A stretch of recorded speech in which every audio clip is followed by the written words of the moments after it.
Good afternoon, all of you. Myself, Prabhat Singh, Assistant Professor from ABS Engineering College, Ghaziabad. Today, I will discuss another string matching algorithm, that is Boyer-Moore algorithm. If we talk about the basic string matching algorithm, that is the naive string matching algorithm, in which the running time complexity is n into m. Because what we do, we were given a text, we are given a pattern, we match each character of a pattern with a text one by one. If the pattern character does not match with the text character, then we shift it by a one place. So comparing pattern again and again in a text makes the running time complexity n square. After that, there was an improvement suggested by Knuth, Morris, Pratt. These three scientists have suggested an improvement of reducing the running time complexity of a string matching algorithm from n into m to n. Agreed? Now, Knuth, Morris, Pratt focuses on computing the prefix function.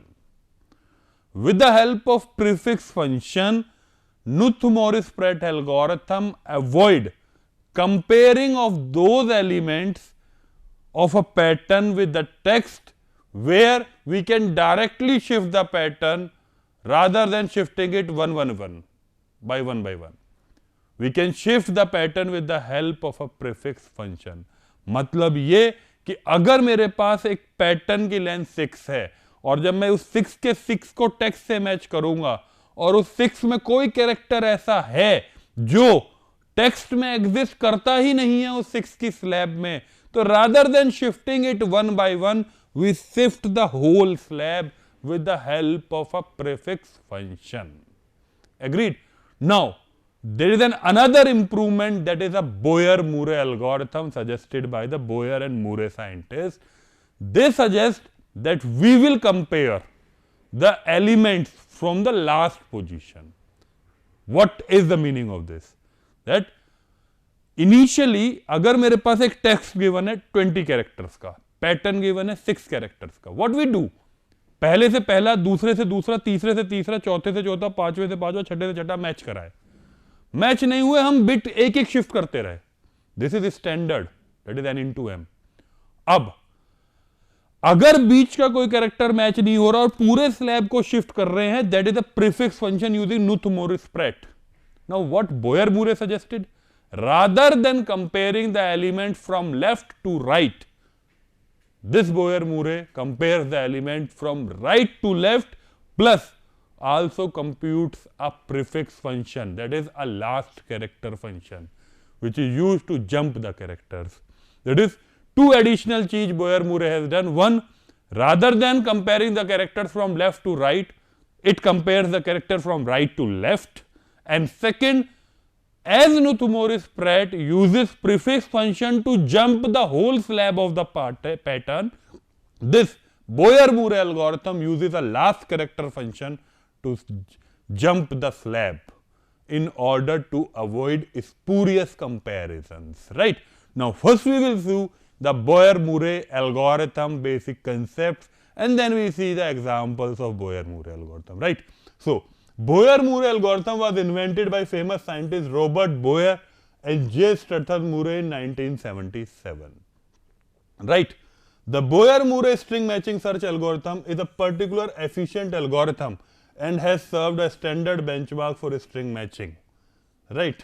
Because it is a two-way approach.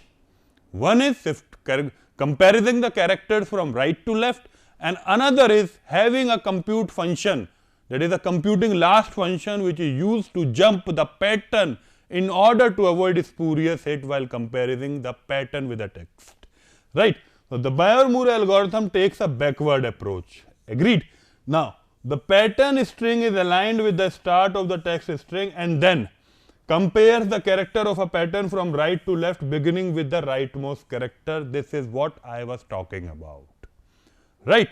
If a character is compared that is not within the pattern, no match can be found by analyzing any further aspects of this position. So the pattern can be changed entirely pass through the mismatching of the characters. Right. For deciding the possible paths, Boyer-Moore algorithm uses two pre-processing strategies simultaneously. Right. Whenever a mismatch occurs, the algorithm calculates a variation using both approaches and selects the more significant shift. Thus, it makes use of the most effective strategy for each case. The two strategies are called heuristic search of Boyer-Moore, as they are used to reduce the search. So, two types of the heuristic search done by Boyer-Moore string matching algorithm is bad character heuristic and good character heuristic. This is all about what? We are comparing the element from right to left, right? When we are comparing the right to left, there may be two possibilities, bad heuristic as well as the good heuristics. Bad character heuristic means that there is a character in a pattern that does not occur in a text. Now what will happen? We will compare all the characters of a pattern with text and then we will shift the bits one by one, right? That is called as bad character heuristic. And good suffix heuristic is what? Once we calculate a last character function, then this will result in a good suffix heuristics. Now, bad character heuristics. This heuristic has two implications. Suppose there is a character in a text in which does not occur in a pattern at all. मतलब कोई character है text में जो pattern में occur ही नहीं करता. When a mismatch happens at this character called as a bad character, the whole pattern can be changed and begin matching from the substring next to this bad character. Agreed? अगर text में कोई ऐसा character आ गया जो pattern में है ही नहीं, तो मुझे pattern को उस text के character से अगली bit से shift match करना शुरू करना पड़ेगा, because comparing one by one will all be the spurious hit. On the other hand, it might be that a bad character is present in the pattern. भाई bad character किस में हो सकता है? या तो पैटर्न में होगा या टेक्स्ट में होगा. अब आप ऐसे सोचें, मेरे पास लेंथ 20 का एक टेक्स्ट है और एक पैटर्न है 6 लेंथ का. मुझे 6 लेंथ के पैटर्न को पहले टेक्स्ट में मैच करना है, तो मैं किस स्लैब से कर रहा हूं? टेक्स्ट के 6 से 1 से 6 इंडेक्स तक. मान लो चौथी इंडेक्स पे एक ऐसा कैरेक्टर है जो पैटर्न में है ही नहीं, तो मैं दूसरी और तीसरी शिफ्ट पे क्यों जाऊंगा? We will directly jump to the fifth one, right? Similarly, अगर मेरे पास पैटर्न में कोई कैरेक्टर ऐसा है जो उस समय टेक्स्ट के उन 6 कैरेक्टर्स में नहीं है, तो what we will do? We will simply shift with the operation called shift 6. 6 shift करने पड़ेंगे और डायरेक्ट मैं 7वें कैरेक्टर से मैच करना शुरू करूंगा, मतलब नेक्स्ट स्लैब में आ जाऊंगा, right? This is the another case. Bad character is present in a pattern. In this case, align the nature of a pattern with a bad character in the text. Thus, in any case, shift may be higher than 1. But obviously, shift may be higher than 1. आप सोचो ना, अगर 4th index पे text में ऐसा character है जो pattern में है ही नहीं, तो यार आप 5th पे गए ना, एक से ज्यादा तो रहा. और इसी तरह से आपने क्या नाम है, आपके अगर पैटर्न में है तो आप पूरे स्लैब को आगे बढ़ के गए ना. It should always be greater than 1. Example, let text is equal to this and pattern is equal to this. Bad character exists in a pattern. Now, if bad character exists in a pattern, please be aware of this. Now, this is a text given to us, NY00, NY00, matching this character and this character. Right? This or this character does not matches each other. Then what we have done? We have shifted it by 1. We shift by 1. This and this character does not matches. Now, अगर ये दोनों character match ही नहीं हुए, तो इसका क्या मतलब हुआ? आगे मेरे 3 कैरेक्टर ही बचे ना. अगर ये दोनों कैरेक्टर मैच नहीं हुए तो मुझे फिर एक और शिफ्ट करना पड़ेगा, एक और शिफ्ट करना पड़ेगा, इससे भी मैच नहीं होंगे. फिर एक और शिफ्ट करा, इससे भी मैच हो गए, लेकिन फिर ओ मेरा एन और ओ मैच नहीं होंगे. तो मैं यहां पे क्या कह रहा हूं कि मेरा नेक्स्ट केस में देखो शिफ्ट 1 था. शिफ्ट 1 के बाद जब मैंने यहां आइडेंटिफाई करा ये एक बैड कैरेक्टर है, ठीक है, बैड कैरेक्टर है, तो मैंने इसको शिफ्ट कर दिया बाय 4. और जब शिफ्ट 4 किया तो डायरेक्ट यहां O Y और ये दोनों मैच नहीं हुए, तो मैं डायरेक्ट यहां से कह पा रहा हूं कि this is bad heuristic, right. ऐसे ही अगर bad character does not exist in a pattern, मतलब टेक्स्ट में NO YO O Y और N इनको मैच किया, दोनों मैच नहीं हुए। अब नेक्स्ट क्या होगा, मैं एक कैरेक्टर शिफ्ट करूंगा आगे। अब देखो अगर ये और ये मैच नहीं हुए हैं तो इनको मैच करने की जरूरत ही नहीं है। अब मैं एक शिफ्ट करूं इसको या डायरेक्ट मैं इसको 2 शिफ्ट कर दूं, क्योंकि अगर एक शिफ्ट करूंगा भी तब भी मैच नहीं होगा, यहां शिफ्ट करूंगा तब भी मैच नहीं होगा, ये यहां पे गया, फिर नेक्स्ट वाला कैरेक्टर इससे मैच हुआ, दोनों मैच हुए, नेक्स्ट वाला कैरेक्टर जब N से आया तो ये मैच नहीं हुआ, फिर से मेरी बैड ह्यूरिस्टिक। एग्रीड? हो क्या रहा है, सिंपल अगर देखें बैड ह्यूरिस्टिक का मतलब क्या है, जब हम आप राइट टू लेफ्ट कर रहे हैं उसमें आप अगर ऑब्जर्व करें तो जब हमारा पैटर्न में कोई कैरेक्टर ऐसा आ जाए जो टेक्स्ट के स्लैब में ना हो, या टेक्स्ट में कोई कैरेक्टर ऐसा आ जाए जो पैटर्न में ना हो, तो जब एक एक शिफ्ट करेंगे तो शिफ्ट करने के बाद जब कैरेक्टर्स मैच नहीं होंगे, that is called as a bad heuristic. Now problems in bad heuristic is, in some cases bad heuristic produce some negative shifts. What is the meaning of this? This means that we need some extra information to produce a shift on encountering a bad character. This information is about the last position of every aspect in the pattern and also the set of characters used in the pattern, often called as the alphabet of a given pattern. This is NO, right? Now what we are doing here, after shift 2, 2 shift के बाद this O N O and this is not matching, so this is the simple last computing the last occurrence function algorithm. Now what is, for each character A belongs to an input alphabet, do transition of A as 0 and Z belongs to 1 to M, whatever be the length of the pattern, right? Then what we will do, we will update the value of lambda with the pattern values by giving it J value again and again, and we simply return as pi. Now what is a good suffix heuristic? A good suffix is a suffix that has matched successfully. After a mismatch which has a negative shift in a bad character heuristic, look if a substring of pattern match till bad character has a good suffix in it. If it is so, then we have an onward jump equal to the length of a shift found. This is the text given to us, this matches, this does not matches. Then what will happen? We directly shift this slab to this next slab. So what will happen? NOYO, this is match equal to this. Rather than shifting it one by one, we observe that if this is not matching, then we will shift the whole slab of 4 characters and compare this, and this is called as a good heuristic. Now this is a Boyer-Moore algorithm, right? We will see how this algorithm will work, right? Boyer-Moore algorithm, where T is a text given to us from indexing 0 to N, and P is a pattern given to us from indexing 0 to M, right? Now first step, we will store what?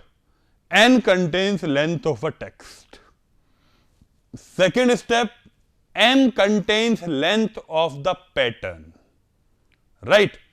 Then third and fourth step, we have taken I and J as the 2 variables and initializes their value as M minus 1.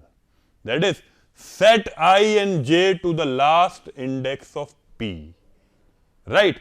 जो भी P की last index है उस पे I और J को set कर दिया, right? Next, while I less than N, अगर I less than N है, मतलब क्या? आई की वैल्यू है m-1, पैटर्न की लास्ट कैरेक्टर की वैल्यू बता रहा है वो। अगर आई n से छोटा है तब हम कुछ कर रहे हैं, अगर आई n के बराबर होता तो that pattern should match with that text, otherwise return bad heuristic. अगर i लेस देन m है, इसका मतलब पैटर्न की लेंथ टेक्स्ट की लेंथ से कम है, तभी हम कुछ शिफ्टिंग और कंपैरिजन करेंगे। Right, i less than n है तो हम क्या कर रहे हैं, इफ कंडीशन में पैटर्न की jth index is equal to text की ith इंडेक्स। मतलब क्या, अगर हमारे i और j की वैल्यू 5 और 5 है, मतलब मान लो पैटर्न की लेंथ 6 है, तो पैटर्न क्या हुआ होगा, 0 से लेके 5th इंडेक्स तक हुआ होगा, तो i और j में हमारी वैल्यू 5 रिटर्न हुई होगी। तो बेसिकली क्या है, P5 को T5 से कंपेयर करा होगा।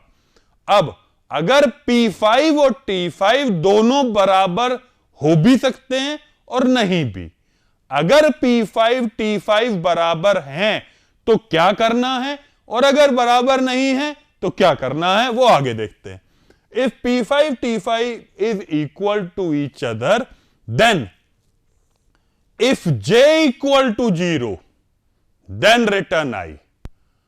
मतलब इफ P5 और T5 बराबर हैं, उसी के इफ कंडीशन के अंदर एल्स इफ में J 0 हो जाए तो रिटर्न कर देंगे I। इसका क्या मतलब, मतलब ये P5 T5 है, फिर P4 T4 है, P3 T3 है, P2 T2 है, P1 T1 है, P0 T0 है, और जैसे ही J 0 हुआ रिटर्न I हो जाएगा। मतलब इतने शिफ्ट के बाद पैटर्न टेक्स्ट से मैच हो रहा है। एग्रीड। एल्स I को एक डिक्रीमेंट करेंगे और J को एक डिक्रीमेंट करेंगे। एल्स I में क्या आएगा, I-1, और J में क्या आएगा, J-1। राइट, और इसके एल्स में अगर देखें तो I की वैल्यू ऐसे अपडेट होगी। अगर ये वाला else 11th and 12th step कौन है, जब आपके कैरेक्टर मैच नहीं हुए तो आप एक शिफ्ट करेंगे। शिफ्ट किस बेसिस पे करेंगे, लास्ट कैरेक्टर फंक्शन के बेसिस पे। तो यहां क्या होगा, I और J तुम्हारे अपडेट हो जाएंगे। ये I और J कौन से हैं, ये I और J P5 T5 से P4 T4 होना, P3 T3 होना, P2 T2 होना, P1 T1 होना, P0 T0 होना, और वापस जाके इससे रिटर्न I हो जाना। और ये इस लूप के बाहर आया तो इफ, अगर इसका एल्स देखें, ये एल्स किस वाले पार्ट का है, ये वाला एल्स इसके पार्ट का है। इफ देन और इसके एल्स में ये चल रहा है। राइट, अगर इक्वल नहीं है तो क्या, तो I equals to I plus M minus minimum of J,1 plus last of Ti, this last function which we have to compute, and J is M-1, और रिटर्न कर देंगे -1, that is no match. This is the algorithm.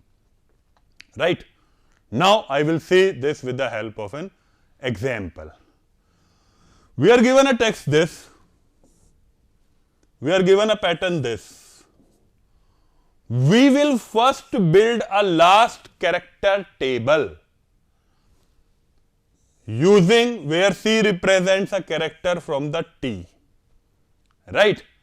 Consider a pattern this. ये कोई pattern है, x y x z x y, इसकी indexing कर दी 0 1 2 3 4 5। Right, अब last character function कैसे कैलकुलेट करते हैं, लास्ट फंक्शन टेबल हम बनाते कैसे हैं, हम यहां लिखेंगे C, जो कैरेक्टर्स हैं हमारे पास पैटर्न में कौन कौन से कैरेक्टर्स हैं, x y z, और एक कैरेक्टर हम ऐसा लेके चलेंगे जो मैच नहीं कर रहा होगा, जैसे T, जो पैटर्न में एग्जिस्ट नहीं करेगा, x y z।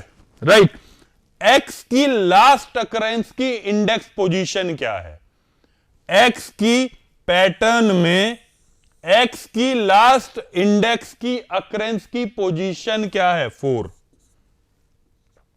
y की 5, z की 3 और t की -1। मतलब क्या, लास्ट फंक्शन हम किससे कैलकुलेट करते हैं, लास्ट फंक्शन हम कैलकुलेट करते हैं with the help of pattern. जो भी पैटर्न गिवन है उसमें जो भी कैरेक्टर्स हैं उन कैरेक्टर्स को आप लिख लो एक एक बार, और एक ऐसा कैरेक्टर ले लो जो पैटर्न में नहीं है, वोट बैड ह्यूरिस्टिक, राइट। अब लास्ट ऑफ सी कैसे कंप्यूट होता है, जो भी कैरेक्टर लिया, जैसे एक्स कैरेक्टर पैटर्न में एक्स कैरेक्टर की लास्ट इंडेक्स वैल्यू क्या है, the last index value of the character in pattern represent here, that is last index value will be 4, y की 5, z की 3, these are the value and t is -1. Now this function will help you to jump. That is, when the pattern character does not match with the text character, these I and j will be updated with the help of this last character function, which we have seen in this algorithm also, this last of ti, right? Now this is the example which we will see in detail, right? Step 1, this is a text given to us, this is a pattern given to us, and this is the indexing from 0 to 19, right? Now what we will see here, in the first step we are comparing this with this, right? तो अब जब इसको compare कर रहे हैं तो हम last function calculate कर चुके हैं, i की वैल्यू 5 है और j की वैल्यू भी 5 है, दोनों कंपेयर करें, मैच नहीं हुए तो क्या होगा, एल्स में आएंगे तो i को अपडेट करें किससे, i प्लस m माइनस क्या, minus j comma 1 plus last of ti का मिनिमम, इनमें से जो मिनिमम होगा वो आ रहा होगा, राइट। अब i प्लस m क्या, i की वैल्यू कितनी है 5, तो ये सिंपल क्या होगा, 5 plus 6 minus minimum of what, j कितना है हमारा 5, और लास्ट ऑफ ti मतलब t5 पे कैरेक्टर कौन सा, x, लास्ट ऑफ t5 क्या है, that is 1 plus 4 that is 5, तो ये क्या वैल्यू निकलेगी, 11 माइनस 5 दैट इज 6, मतलब अब मेरा i जो है वो 6 है और j मेरा 5 ही रहेगा, m-1, i 6 होना मतलब एक बिट शिफ्ट हो जाना, राइट। अभी आप यहां येलो में देख रहे होंगे ये दोनों मैच हुए, that is what, t6 with what, t6 is match with p5, then this is match t5 with p4। अब यहां पे ये दोनों कैरेक्टर मैच नहीं हुए, what, this is what, p3 with t4 does not match, तो क्या होगा, i को फिर इंक्रीमेंट, i क्या है, i तुम्हारा क्या था शुरू में, i is what 5 plus 6 minus minimum of 1 plus j, sorry minimum of j, j is what, j is 6 comma 1 plus last of ti, last of ti will be what, j is 5, last of ty will be what, 4, so what will happen, 11 minus 5, again this will be 6, so what is the mistake here, now I is this 4, जहां पे character match नहीं हुआ, this position, I is 4 and j is 3, so what is going on here, 10 minus minimum of 3 and 5, that is 3, that is 7, so again we are shifted by 1. now यहां पे फिर से देखेंगे ये और ये कैरेक्टर मैच नहीं हुए, तो फिर से हम i को अपडेट करेंगे, कैसे, i is equal to what, i की वैल्यू क्या है अभी 7 plus 6 minus minimum of 5 comma 1 plus last of ti, last of ti क्या होगा x ना, 1 plus 4 that is 13 minus 5 is equal to 8, फिर हम एक बिट शिफ्ट होंगे, अब आप देख रहे होंगे एक एक बिट शिफ्टिंग चल रही है। अब नेक्स्ट ये दोनों कैरेक्टर फिर मैच नहीं हुए, क्या होगा, आई फिर से update, what 8 + 6 minus minimum of what 5 comma 1 plus last of ti, this t is what, this t is what, -1. तो 1 minus 1 is 0, that is what, minimum is this. तो i की वैल्यू क्या हो गई, 14 minus 0 is 14. तो this whole slab of 6 character is shifted from this to this. And why this is shifted? Because of this t, because this t character is occurring in text but not in pattern, right? तो जब हम last character function बनाते हैं तो जो जो character text में अकर कर रहे हैं उनको लिखेंगे और फिर उनकी लास्ट अकरेंस को चेक करेंगे पैटर्न में. जैसे x की 4 थी, y की 5 थी, z की 3 थी, t था ही नहीं, t टेक्स्ट में था, पैटर्न में नहीं था, तो t इज -1. और जब t को -1 ले लेंगे तो ये जो लिखा है हमारा ये मिनिमम वाला part, this part help us to jump with the help of that -1 value. तो ये जंप हुआ, ये दोनों मैच हुए, ये दोनों मैच नहीं हुए, तो अगेन क्या है, i की वैल्यू क्या होगी, i is what 14 plus 6 20 minus minimum of what 5 comma 1 plus last of ti, that is 5. तो 14 20 minus 5 that is 15. तो फिर मैं एक बिट शिफ्ट हो गया, एक बिट शिफ्ट हुआ 15. अब P15 मैच हुआ, P14 चेक हुआ, ये मैच हुआ, ये मैच हुआ, ये मैच हुआ, ये मैच हुआ, ये सारे मैच हो गए.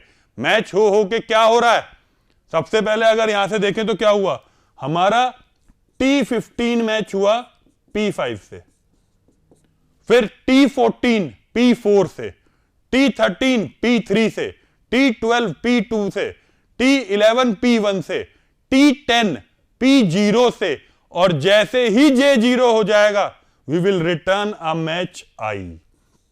We will return a match I after I minus 1 shift. तो I शिफ्ट के बाद हम मैच बता देंगे. अगर मैच I आ गया मतलब I शिफ्ट के बाद हमारा पैटर्न टेक्स्ट में अकर कर रहा है, मतलब 10 शिफ्ट के बाद, right. This was the working of Boyer Moore algorithm which I have explained, right. Now this is the running time complexity of all the string matching algorithm, that is naive matching time will be n into m, what I was saying earlier. Rabin-Karp the same process, that is n into m. Now the finite automata is linear. Knuth-Morris-Pratt which I have discussed is also linear because of the prefix function that Knuth-Morris-Pratt had calculated in order to jump the whole pattern to the text rather than comparing each and every element again and again. Rabin-Karp also produces n into m because of the comparison of elements again and again, that creates a spurious hit matching, right? And the Boyer-Murray again have a complexity of n into m because of bad heuristics, right? Thank you everyone. Hope you all have understand this lecture. Boyer-Murray is one of the most important topic as per the AKTU curriculum. So it is expected from all of you to please look after the Boyer-Murray as well as the Knuth-Morris-Pratt algorithm. Thank you everyone.